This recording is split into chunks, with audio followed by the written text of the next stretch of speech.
Angkatan bersenjata Rusia bekerja sepanjang hari.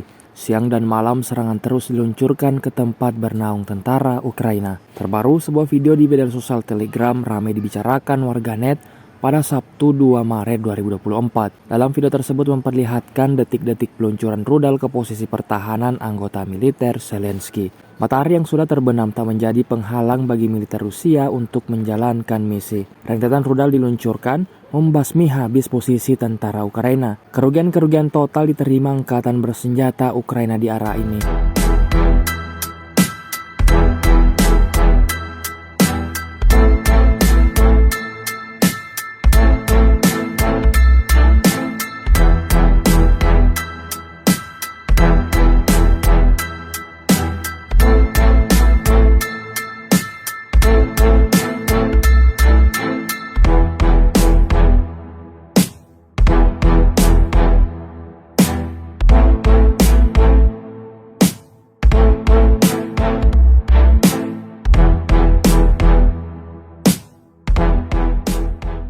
Download Tribun X sekarang, menghadirkan lokal menjadi Indonesia.